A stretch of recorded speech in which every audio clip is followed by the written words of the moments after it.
Welcome back to episode 25 of Where Super Hoops Walk. This week, it's been an amazing week for QPR. All the kids are signed up to new contracts, and what a win that was at Plymouth. We're reviewing all of that with Jawad. Plus, can Colley hit double digits? We're looking at the brilliance of Paul Smith. AI is predicting our away fixtures, and following on from last week, we're making the worst ever QPR 11. Joe Lumley was put into goal last week by our team. Who will they put up top as the worst ever strikers? We've got Jawad back with us. Michael is on holiday. Thank you very much both for joining us.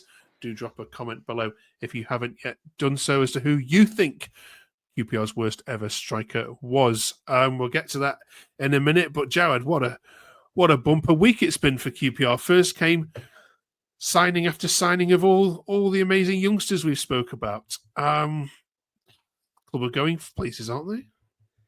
Yeah, I think it took everyone by surprise. The talk over Ryan Colley's been there for weeks, if not months. The fans demanding a new contract.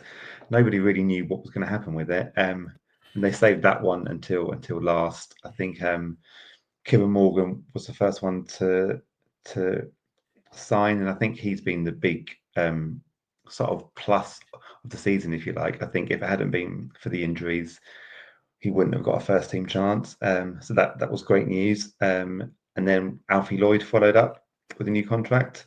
And then on Friday, Ryan Colley. So it's the first time in years and years and years that we've had young players coming through into our first team. It's not happened for a hell of a long time. They've all got huge potential. I think the Morgan one, out of the three of them, I think he's the one with the most potential. That he might be with us for a couple of seasons, and then I think they'll look at moving him on for a big fee if he carries on the way that he's gone. But after the FA Cup disappointment last weekend, I think it's been a really positive week, actually. Absolutely. I mean, do you see this as being the model that you're going to grow these youngsters, put them in the first team, and sell them for big money, or do you think they're being grown to actually propel QPR back to top level status in the Premier League? It's a bit like what we did with Eze. Really, we picked him up after he had been released at Millwall and Arsenal and hadn't made it, and I think we kind of had the chance to possibly push on with him in the team. But if it doesn't happen, then the club have to be prepared. It's the way that QPR have survived. It's the way that I grew up watching QPR. We get someone like Les Ferdinand, develop him, and move him on. And I think as a fan base, we have to accept that if a promotion comes with those players in the squad, amazing. But I think it's the model now. And I think we've spent far too long buying players towards the end of their careers with no sell-on value. We went for years without receiving any kind of fee for a player. So I think it's definitely the model moving forward now. All right, let's have a look at some tweets. We're also going to bring QPR fan Dan in to get his view of the Plymouth game. Who was there? How are you, Dan? Thanks for joining us. No problem. Thank you very much for having me, first of all. Let's have a look. I was just going to say, I'm looking at what's on the screen there. I'm assuming it's about Ryan Colley. Absolutely. It is, yeah. I think, yes, he can definitely get double digits. And I think we've really got to focus on how he's been taught in the academy and his upbringing and what qualities he has. And Chris Ramsey, he's got to have some sort of credit for what Colley is achieving right now, and obviously to tie down his contract as well. Massive plus from me. Absolutely, because there's vultures, isn't there, around? As Paul says at the bottom there, he's been with you since 8 years old, Jawad. I mean, that's stunning to have, a player signing at, or not signing, but with you from that age, and also his loyalty. He also mentions the recovery and the assist from Chair in the lead up to that goal. So talk us through how impressive Chair was in that moment, and just generally overall since his return. Yeah, when he went through 1-on-1, I had flashbacks to the Portsmouth game at home where he had a similar chance, tried to chip it over the keeper, and he went through. And I'll be honest with you, I rate him so highly, but I had no confidence that he was going to score that chance. And his whole body shape, it was so obvious where he was going to put it, and I was screaming.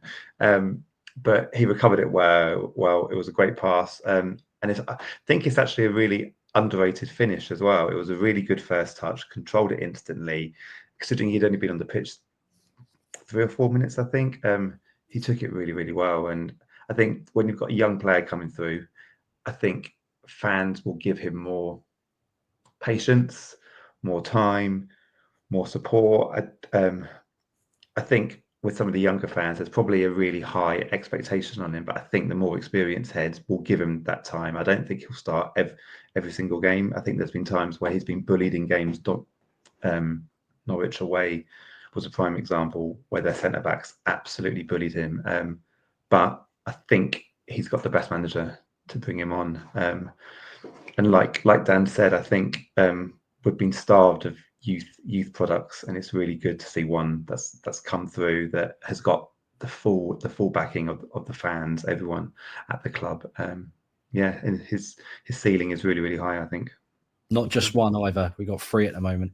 Yeah, that's what he said. Yeah, absolutely. Yeah. All right. Some fans will be accused of QPR having a nosebleed this weekend because you're now at the top half of the table. How does that feel, Dan? It's been a long time, isn't it?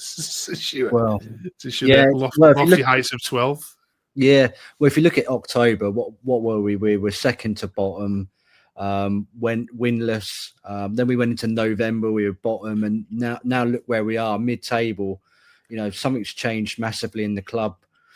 Don't know what it was. A lot of fans were writing Marty off at the start of the season, considering where we were last year and how we managed to survive. But no, things are looking up for the club, and really impressed how it's going. And promotion is on the cards potentially. Who knows? Oh, dare we mention the P word? Dare we? Captain Mayor says, I haven't felt this optimistic about QPR in a long time. Huge vibe shift from where we were just a few months ago. And I'll add to that, Jawad. If we look back at this exact date last year, the 19th of January is at the time of recording, QPR were 5 points adrift of Huddersfield in 19th place in the championship, staring relegation in the face. And just look at 12 months later on. I know we say we can't put it down to one person, but can we just say it's all Marty? I think when we look back at from that exact day, I think we played Huddersfield at home around this same weekend, and we were dreadful, and we were 1-0 down, and Kenneth Powell equalised in the last minute, and I think it stopped it being a 9-point gap to them. And I genuinely think if we had lost that day, that would have been it. We would have gone down. And at the time, I hardly celebrated that goal because we were so bad that day. But actually, in hindsight, that goal, I think really kind of is going to be a vital goal in QPR's history. And I think for the first 15 games this season, we were bottom of the league. And then in the 12 games since, I think only Leeds have picked up more points than us. So the turnaround's amazing. And I think some people will get carried away. But I think we deserve that because the last few years have been awful. And I think we've got full faith in the manager and this group of players now. Absolutely. One of those players, which week in, week out, Dan gets heralded for a lot of successes, is Paul Smith, who tweeted this himself. Brilliant performance and support. But I mean, some of his performances, Dan, this season have been up there with any player. I mean, he regularly, for me, should get in the Championship team of the week, and I'm not sure how he doesn't get in there more, to be honest. How impressed have you been with his performances?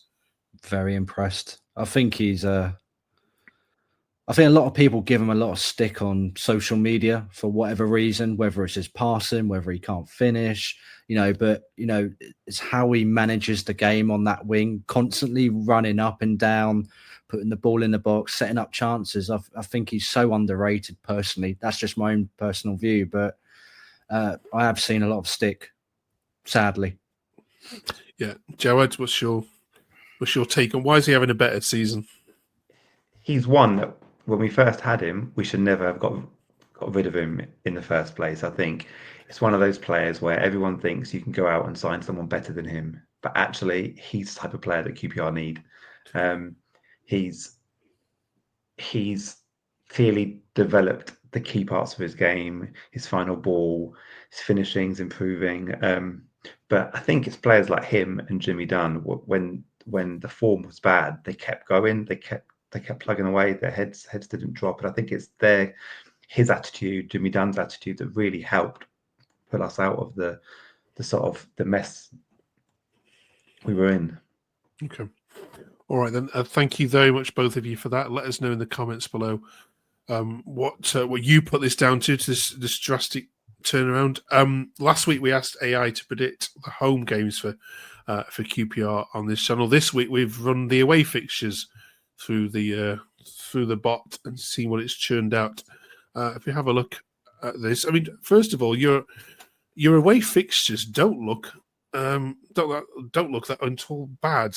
You've got a good run coming up at the moment, Millwall, Coventry, and Portsmouth. It's predicted you'll win 4 more away from home, Dan, and Millwall, Coventry, Stoke, and Oxford. You'll lose to West Brom, Middlesbrough, Preston, Sunderland, and you'll draw at Portsmouth. Would you take 13 points now if I offered it to you? 100%.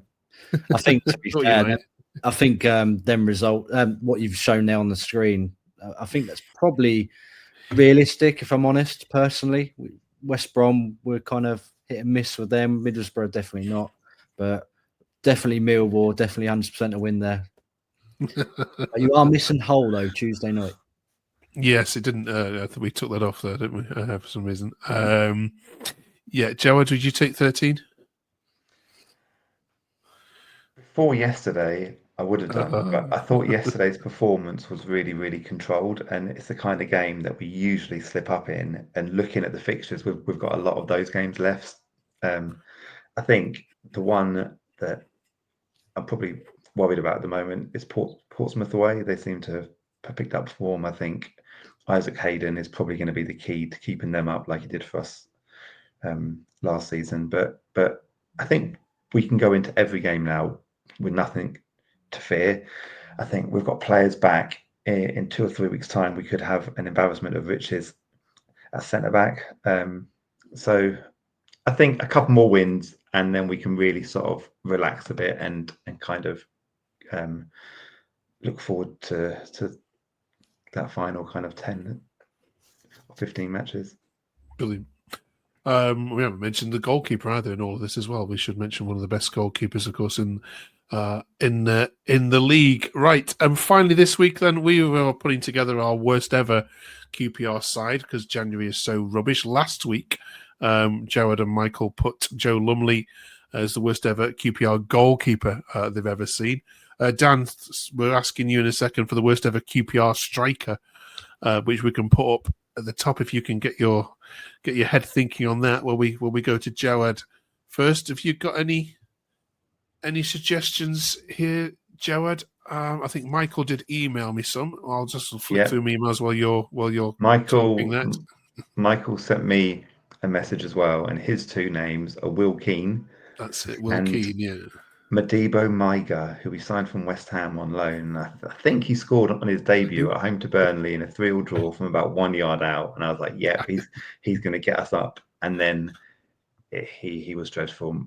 He missed an open goal at Charlton away. I think Michael said. Will Keane again signed on loan from Manchester United, and he didn't even look like a footballer. So they're Michael's options. The 2 that I've kind of thought about are Macaulay Bonne, and again we signed him for about £2 million when we didn't have much money, and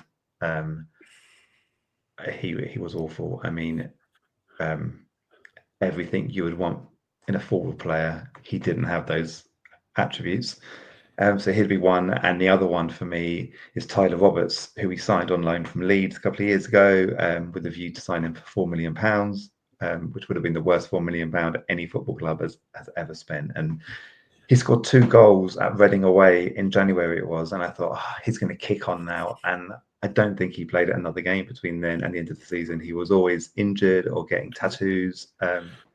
So those two for me were dreadful.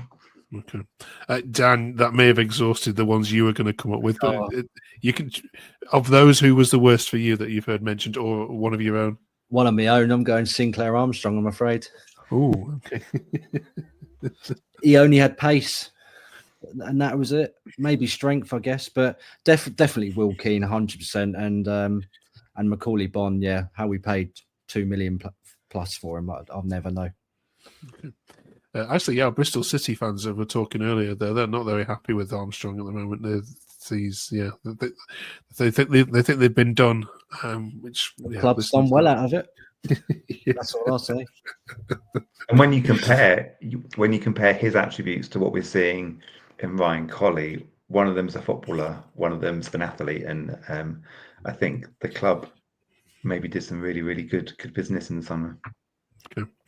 Right, on the up with QPR, Hull away then this week, and then of course a weekend fixture which we'll review with you next week. Thank you very much for sharing all your thoughts. If you haven't yet subscribed, please do so. Press the subscribe button below. We love making this content for you, and it's very, very, very difficult to make any new QPR stuff out there because there's loads of all the good stuff. Dan, thank you so much for joining us. Pleasure to talk to you. Enjoy the games this week, and we'll see you all in 7 days' time. Thanks for joining us.